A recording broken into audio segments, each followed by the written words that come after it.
오늘이 화요일입니다. 음. 마치 오늘이 금요일 같아요. 내일부터 쉬고 싶은. 근데 휴가철인데 여러분은 휴가 지금 떠나셨나요? 너무 더워 가지고. 그리고 현실적으로 또 우리 집에는 꼬낭이가 있으니까 아픈 꼬낭이가 있으니까 매일 아침 저녁으로 인제 약을 먹어야 돼. 저번에 혈액암 걸린 꼬낭이 있다잖아요. 어이구 꼬낭이 데리고 병원에 가면은 거의 뭐 살이 떨려요. 그 매일 그 영수증 하면은 거의 뭐 100만 원 기본이에요. 한 달에 4번 중 가니까. 거의 한 달에 몇 번 얼마 깨집니까? 한 달에 500씩 깨져요. 생명이란 거는 소중하기 때문에 예. 금전적인 이해관계를 떠나 가지고 금전적인 계산을 하면 안 되죠. 저는 그렇게 생각해요. 제가 진짜 땅바닥에 그 길거리에 나앉더라도 그냥 '고양이만큼은 살려야겠다.' 이런 생각을 가지고 있어요. 우리가 있지 인간이. 그 고양이에 대한 그거. 그래서 저도 휴가를 가야 되는데 하루는 다녀오고 싶은데 일단 그렇고 오늘은 여러 가지 큰일을 정리를 해야 돼요. 뭐 그게 큰일을 한 것보다는 저번에 했던 거 정리를 하고 일단 특별 한정 승인을 인제 접수를 하나 받았는데 저번에 면책을 했는데 그 채권자가 우연찮게 하나 빠져 가지고 그 회생을 하든 그 면책을 하든 가장 우려스러운 게 채권자가 하나 빠졌을 때 이걸 어떻게 처리할 것인가. 그거 어떻게 빠진지는 모르죠. 예. 그래서 인제 그걸 일단 사망을 하셨어. 지금 면책을 한 다음에 들어보니까 뭐 한 올해 3월 달에 사망을 하셔 가지고 그럼 한정 승인하면 또 특별 한정 승인하면 상관이 없어요. 그러니까 3 개월 내가 아니라도 채권이 그 남은 채무가 있다는 걸 안 순간부터 3 개월 내에 특별 한정 승인을 하면 되는데 특별 한정 승인 같은 경우는 좀 그게 많죠. 소장처럼 좀 이렇게 내용을 풍부하게 적어야 돼요. 어. 일단은 뭐 옛날에 면책을 했다. 그리고 재산이 없다. 그런데 면책을 했는데 빠진 그 채권자가 있었다. 그래서 면책을 했을 때는 채권자를 알 수가 없었다. 그런데 지금 보니까 채권자가 지금 있다. 그런 게 이제 명확하게 제가 인제 증거나 이게 그 자료가 다 있거든요. 그래서 고거를 해서 특별 한정 승인을 하면은 추가로 뭐 어떤 채권자가 나타나든 간에 아무 상관이 없어요. 그래서 그것만 문제가 아니고 그 다른 채권자가 또 나타났대요. 일단 뭐 개인 채권자가 와 가지고 카톡을 보내면서 "돈 달라." 이렇게 요청을 했대요. 그래서 그것까지 인제 시달리지 않으려면 인제 일단 뭐 나중에 "그때 면책이 다 됐다." 이렇게 할 수도 있어요. 어. 한국자산관리공사에서 인제 연락이 왔는데 다른 채무를 좀 이게 모르고 인제 숨겨진 채무 사업을 하다 보면은 이 채무가 그 채무인지 헷갈리거든요. 그래서 뭐 제가 뭐 싹 다 뒤지고 전국을 뒤지고 다닐 수는 없으니까 일단 그 의뢰인분들 그때 의뢰인 배우자였는데 말해 주는 그 채권자를 집어넣어서 하면은 빠질 수가 있어요. 근데 인제 그게 알고 그때 자료상 다 나오는데 뭐 소송도 하고 뭐 신용정보 조회를 해 봤더니 다 나오는데 "배터리 먹었다." 그러면 사실 고의나 중과실로 배터리 먹으면은 이거 그 면책이 안 되는데 알고 있으면서 고의나 중과실로. 근데 그러고는 사실 배터리 먹으려면 경과실로 배터리 먹을 수가 있는 거죠. 누군들 거기 넣으면은 다 면책되는 줄 아는데 배터리 먹을 사람 뭐 알면서 배터리 먹은 사람이 어디 있어요. 대단한 뭐 그게 있지 않은 이상. 그래서 이게 또 면책 신청을 하면은 면책 신청 아니고 확인 소송을 하면 돼요. 면책 확인 소송. 그걸 갖다가 시중에서는 포괄적 면책 확인 소송이라고 인제 그러던데 그럼 한국자산관리공사에서 이 말을 하는 거라. 포괄적 면책 소송을 해서 그 판결을 가져오세요. 뭐 우리가 뭐 내가 뭐 자기 시다발이도 아닌데 그렇게 할 필요 없이 만약에 인제 그 생존을 해 계시다면은 계속 살고 있고 한다면 일단 그 찌꺼기 채권자들이 남아 가지고 독촉을 할 수 있으니까 그때는 인제 그 포괄적 면책 확인을 서로 제기해 가지고 하면 되는데 자 불행이지만은 뭐 이게 뭐 사망을 하셨으니까 그때는 뭐 상속 포기나 한정 승인으로 깔끔하게 정리하는 게 좋겠죠. 그래서 이렇게 정리하면은 뭐 채권자들이 다 날아가게 돼 있으니까 뭐 채권자들이 한국자산관리공사가 소송을 하는 것도 아니고 그리고 개인 채권자들이 뭐 그것도 면책을 받았다는 거 알면서도 소송해 봤자 그러면은 우리는 더 편하거든요. "그때 면책받았다." 이렇게 할 수가 있으니까. 근데 인제 먼저 인제 상속인들이 먼저 면책 확인해소를 제기할 건 아니죠. 비용이나 그게 드니까. 그래서 한국자산관리공사에서 그렇게 연락이 왔다는데 저희 대답은 "그거 할 필요 없다. 그냥 법무사가 처리한다고 뭐 알려 주라. 일단은 그렇게 뭐 일단 말은 해 놔라." 그리고 우리는 뭐 특별 한정성이죠. 결정문 받아 가지고 "지금 집행할 재산이 없다. 그리고 옛날에 면책 받았다. 그러고 알고 있어라." 이렇게 통지를 해 주면 자기네들이 알아서 인제 그걸 갖다 서류 처리를 하잖아요. 한국자산관리공사에서 뭐 악의적으로 독촉을 하기 위해서 덤비는 아니고, 이거는 어차피 면책 채권으로 인제 실질적으로 인제 그 끝난 채권으로 알고 있는데. 그렇습니다. 그래서 이재명 대통령이 아무리 뭐 오래된 채권이나 이런 거를 자발적으로 소각하게 하겠다. 그다음에 뭐 파산 그런 비용이 안 들도록 하겠다. 다 헛소리예요. 현실적으로 적용이 안 돼요. 그런 말을 누가 들어. 그 법적으로 그러면 그걸 법으로 만들어야 되는데, 그런 법을 만들면은 나라 경제가 무너지죠. 나라의 경제는 채권 채무로 움직이잖아요. 우리가 은행에 갖다 놓은 것도 전부 다 다 아시겠지만 이거 채권 채무잖아요. 소멸시효 있는 것도 대단한, 이게 법적인 법치 국가에서 소멸시효라는 거는 신뢰보호 원칙. 응?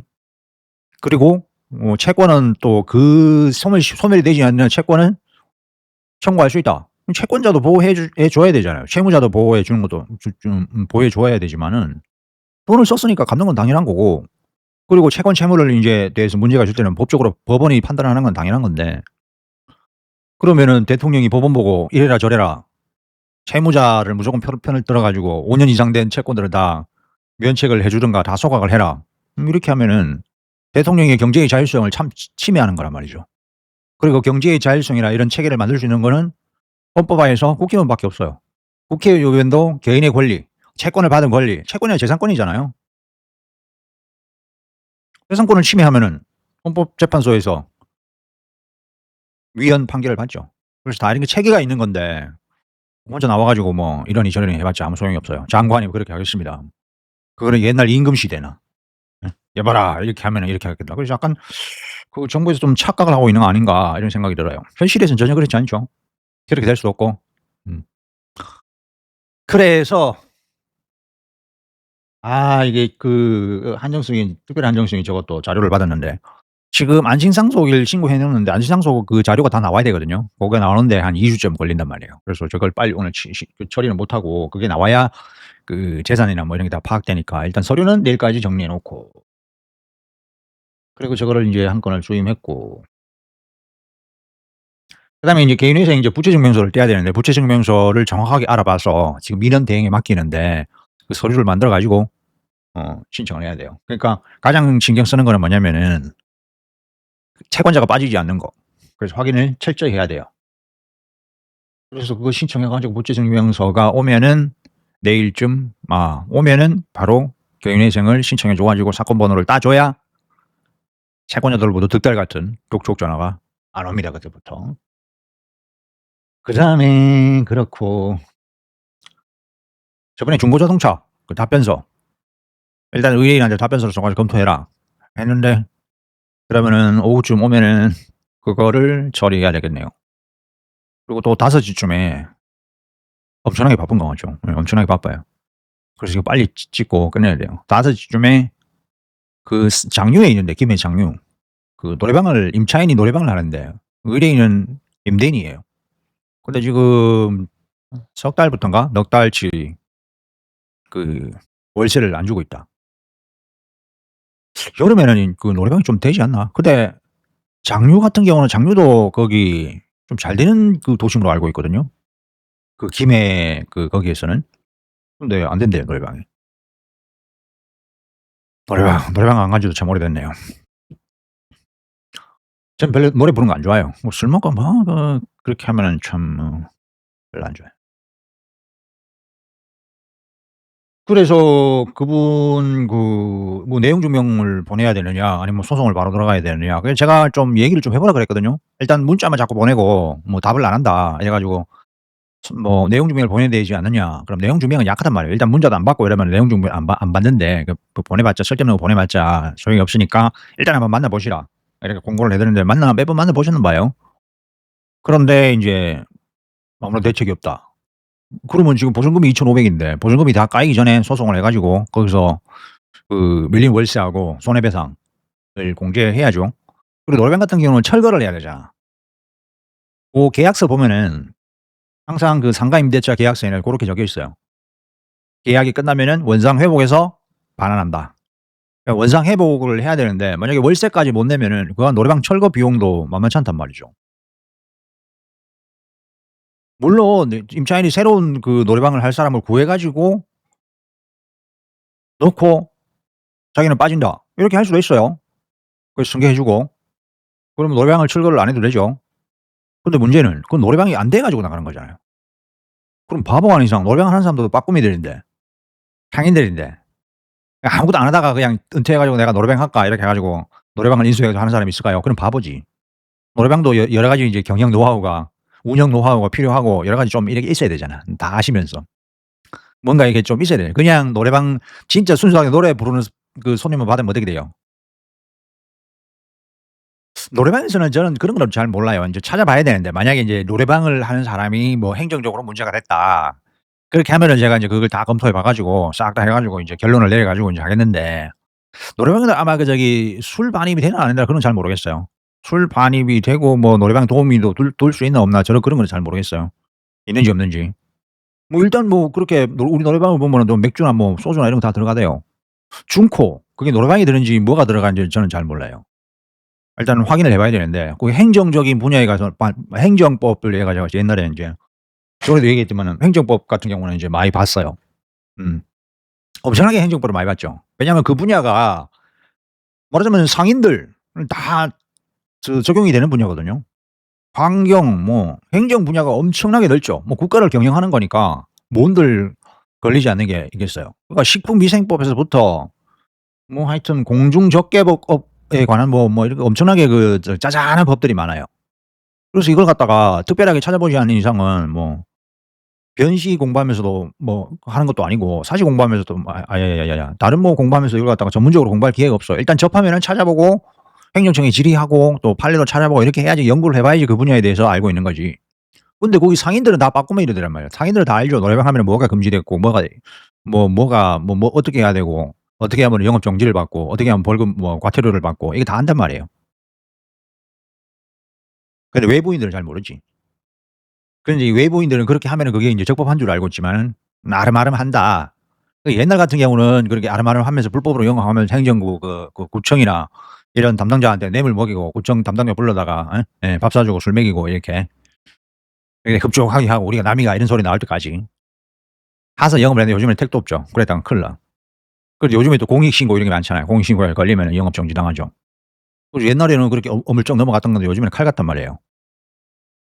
그런 거는 뭐 하고서라도 거기가 장사가 안 된다 이러면 뭐 나가 줘야 되는데 야 이거 대책이 없단 말이에요. 그럼 이게 노래방 하는 업주가 그 사람인데 그럼 그 사람이 재산이 있느냐? 없는 경우가 많아요.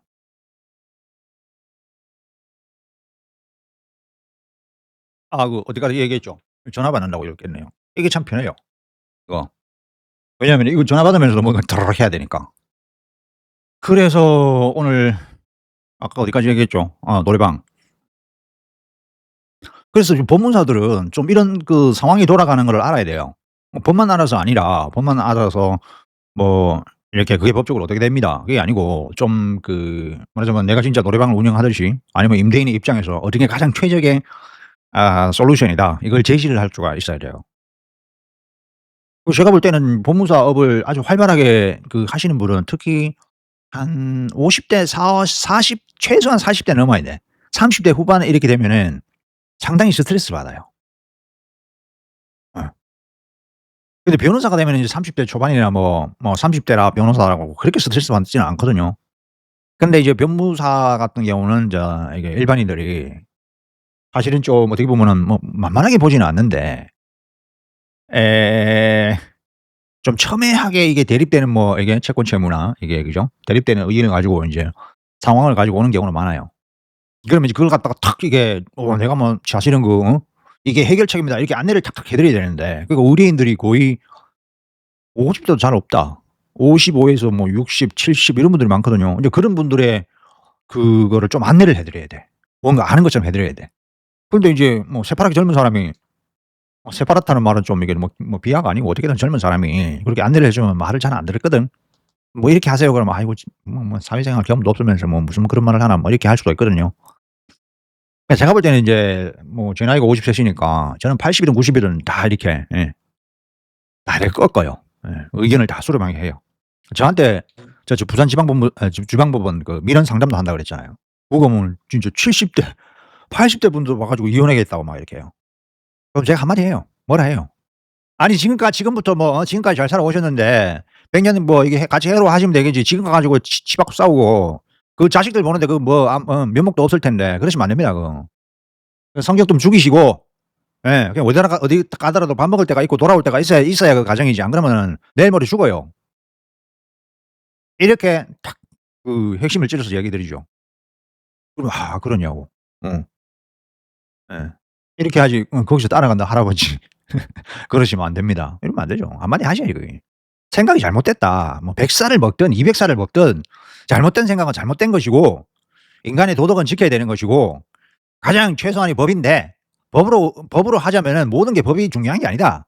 사람이 그러면 안 된다. 최소한의 그게 있어야지. 인정머리가 있어야지. 평생을 살아와 가지고 예? 자식 키우고 뭐 가끔 물어봐요. 자식들은 다 뭐예요? 자식들은 공무원하고 뭐 기업 그 뭐 운영한 뭐도 있고 시집 가 가지고 어디가 잘 살고 뭐 이게 손자들도 있고 그런데도 뭐 이렇게 근데 가만히 들어 보면은 정말 이혼하러 오신 게 아니고 서운해서 오신 거야. 아저씨가 그냥 혼자서 봄인데 혼자서 벚꽃놀이하러 갔다. 근데 거기 다른 할매들 와 가지고 같이 전 찢어 먹고 꽃전 찢어 먹고 나는 부르지도 안 하고 나는 집에 처박혀 있는데 예? 나는 누룽지나 긁어 먹고 있는데 나 가지고 그러고는 재밌게 와 가지고 술 한 잔 얼큰해 가지고 집에 방에 들어가 자더라. 그 꼬라지를 보기 싫은 건지 같이 가야 되는데. 그래가 저번에 보니까 인제 같이 오셨더라고. 같이 오신 게 아니야. 먼저 오시고 할머니가 먼저 오시고 나가고 나니까 금방 우리 그 저기 예? 할머니씩 왔다 가지 않냐고. 그래서 그러냐고. 그래서 어떻게 오셨냐고. 그 양쪽 얘기를 다 들어보니까 인제 그런 거야. 근데 할매가 인제 투덜투덜 하더라고요. 투덜투덜 하면서 막 그렇게 하더라고. 그래서 들어보니까 또 그게 아니야. 그래 갖고 내가 인제 예. 하면 전화하라고. 와 보라고. 대질신문 한번 합시다. 그러니까 전화하니까 집에 먼저 간다고. 그 들어보니까 또 이게 뭔가 최선을 다한 거야. 그래 가지고 인제 그러지 마시고 예 같이 다니시라. 예. 근데 그 약간의 배려가 없는 거지 나이 드신 분들은. 그러니까 방 안에 인제 누워 있으면은 이제 깨워 갖고 "그러지 말고 우리 밖에 나가 가지고 전이나 한번 찢어 먹고 꽃놀이나 좀 하자." 이렇게 해야 되는데 인제 그게 어색한 거지. 말이 그냥 감정이 쌓인 거지. 말하지 그 안방에 뭐 "안 나갈게가." 뭐 이게 그 귀찮아. "아이 귀찮아." 이렇게 하면은 "아이 뭐하노 그냥 나가자." 이렇게 딱 밀어붙이면 되는데 예? 남자답게 이게 막걸리나 한잔 하고 전이나 부쳐 먹고 이렇게 재밌게 놀고 오자. 집 방구석에 있었으면 쌀이 나오나 금이 나오나. "나가자." 이렇게 하면 되겠는데 두 번 다시 안 물어보고 나가 가지고 막걸리 안주 거하게 들어오니까 한 번만 더 물어봐도 같이 나갈 낀데 이게 나이가 들어도요. 나이가 들으면 더 심해. 나이가 들면은 젊은 사람보다 더 심해요. 젊은 사람도 사실 또 그러죠. 이렇게 나를 위하나 안 위하나 이렇게 딱 보는데 눈치 딱 보면서 뭔 짓을 하나 이렇게 보는데 음 그러니까 결론은 이거지. 지밖에 모른다. 지만 편하면은 마누라야 어떻게든 상관없다. 이혼해야겠다. 그래 고민하다가 인제 여기 민원 상담 오신 거야. 변호사한테 가기는 그러니까. 그런 분한테는 물론 젊은 사람들이 뭐 애가 있는데 뭐 남편이 뭐 바람을 폈다든지 뭘 했다든지 뭐 아무리 수상하다든지 아니면은 뭐 생활비를 안 준다든지 술만 먹고 뭐 꼬장을 좀 부린다든지 성격이 안 맞다든지 이렇게 하면은 뭐 맞춰 사세요. 젊은 사람한테 그 말을 해 봤자 통하지도 않아요. 그러면 현실적인 걸 알려 줘야지. 예. "이혼 소송 해 보라." 이혼 소송 후 펼쳐지는 예 정말 정신없는 세계관에서 알려줘요. 돈이 얼마 들고 일단 법무사를 통해서 소송은 할수록 안 아끼고 그다음에 인제 변호사 사 놓으면은 이거는 KB 고객센터 그 나한테 왜 오는 거야 전화를. 새로운 폰 나왔다고? 그래서 예. 그 알려주면은 인제 단념을 시킬 수 있는데 황혼 이혼하러 온 사람 이 황혼 이혼도 아니지. 뭐라고 할까? 노령 이혼? 어떻게 보면은 그런 분들이 부러워요. 부러운 건 아니지. 뭐 나이 드신 분들이 제가 뭐 나이 드는 걸 부러워할 건 아닌데 중요한 건 그렇게 얘기해요. 저 아직 젊으시네요. 열정이 있으니까 다른 사람은 그렇게 안 사는 것 같다. 서로 시기하고 질투하고 아직까지 감정 싸움 하시고 아주 젊으시다. 그런 열정 가지고 더 좀 긍정적인 방향으로 사시라. 그렇게 얘기 드리지 말하자면 쪼금 더 이제 긍정적으로 그런 감정을 조절하는 방법 이런 것 좀 알려드려요. 모르지만 나이 드신 분들도 그런 거 잘 모르죠. 뭐 아침에 좀 화딱지가 난다 그러면 '아이고 지금 호르몬이 좀 약해 갖고 그런다.' 이 생각이 이런 이 생각하는 그 저기 나이신 뭐 어르신들 없잖아요. 전 그래요. 호르몬이 좀 부족해서 그래요. 근데 마음은 젊으시니까 좀 활동하시고 등산도 하시고 손잡고 등산 가시고 그 내려와서 막걸리 한 잔 하시고 이렇게 드시면 되지 왜 방구석에 그 저기 누워 가지고 끙끙하시냐고. 그렇게 하면 안 된다. 그렇게 하면 누구나 이제 마음의 병이 생기고 마음의 병이 생기면 오히려 이게 뭐 조기에 사망할 수 있으니까 일단 뭐 이렇게 태어난 거는 열심히 하루라도 더 많이 살아야 되지 않느냐. 이렇게 얘기 드리죠. 그러니까 말하자면 좀 노하우가 필요해. 예. 이걸 좀 얘기를 드린 그런 게 필요하죠. 법무사가 좀 그런 게 돼야지 인제 좀 이렇게 좀 활동을 많이 할 수가 있다. 그러니까 이 살아온 이런 게 이게 애환을 좀 알아야지만이 이 그 상담을 하면은 그런 게 많은 것 같아요. 그러니까 말하자면은 그런 걸 다 물어보고 좀 그런 좀 생활적인 상담 들어가야지 그냥 뭐 법적인 거 이슈다. 요거는 법적으로 어떻게 되고, 어떻게 되고 뭐 고것만 딱 안내해 줬다. 그러면은 사실 법적인 게 문제가 안 되고 그 상담하는 분들은 그 생활적인 게 문제가 많던데요. "제 마음이 지금 볶인다." 뭐 이런 거. 임차인이 안 나갈 것 같다. 이걸 어떻게 해야 되냐 뭐 이런 거. 당연히 소송하면 되죠. 답은 그게 아니라 지금 현실적으로 어떻게 결국엔 소송을 하는데 그 중간에 어떻게 대응을 하고 뭘 해야 되고 이걸 모른단 말이에요. 뭘 해야 적법하고 뭘 해야 불법이고 뭘 해야 되느냐 이걸 몰라요. 그러니까 이제 그런 거를 좀 안내를 해 드려야 돼요. 그런 거를 안내를 해 드리려면 좀 이게 상황에 대해서 좀 알아야 되는 거예요. 인생이 돌아가는 것에 대해서 뭐 해야 되는가 해서 채권자 아니 채무자한테 독촉하는 거나 뭐 채권자의 독촉을 뭐 방어하는 거나 이렇게 좀 알아야 돼요. 어떻게 말을 해야 좀 설득이 된다. 아니면 진짜 싸움의 상황이다. 저 사람이 나한테 뭔가를 자꾸 이렇게 불법적으로 뭐 강요를 한다든가 그렇게 하면 "어떻게 좀 갈봐 줘라." 이런 것도 가르쳐 줘야 돼요. 왜냐면 그런 사람 모르니까. 전투 그걸 해 줘야 돼요. 아니면 내가 뭐 직접 한마디 해 주든가. "나가 싸워라." 이렇게 해 드려야 돼요. 그래야 마음이 좀 안정이 되고. 그런 분들 있어요. 뭐 임대인한테 돈을 받아내야 되는데 진짜 여리여리한 그 한 그 30대 초반 이러면 여성분들 혼자 있는데 아이고 도저히 이게 뭐 임대인한테 뭔 말해야 될지 모르겠다. 법적인 거 아니거든요. 그럼 당당하게 뭐라고 보내라. 그리고 전화하면 뭐라고 얘기해라. 이런 것까지 다 가르쳐 줘요. 그런 거 있어야지 뭐를 믿고 맡기죠. 그래서 인제 이분한테도 그런 상황을 다 해 가지고 앞으로 전개될 일을 다 가르쳐 줬죠. 그래 가지고 이제 몇 번 그 전화 통화로 인제 상담을 하고 한 번 오시기도 하고 이래 가지고 오늘 저녁에 오시는데 5 시에 오신다네. 3시 되면 집에 들어가야 되는데 워라밸을 지켜줘야 되는데 5 시까지 기다려야 돼. 어떻게든지 그분도 뭐 이게 의리를 하고 가실 테니까 오늘은 기다려야 될 보람이 있죠. 그래서 오늘 처리해야 될 일이 1 건, 2 건, 3 건, 4 건, 4 건이나 되네요. 아직까지 짜잘한 건 없어요. 그렇습니다. 벌써 11시 반이니까 오늘 또 잡무를 좀 처리하고 오후에는 뭐 할지 모르겠습니다.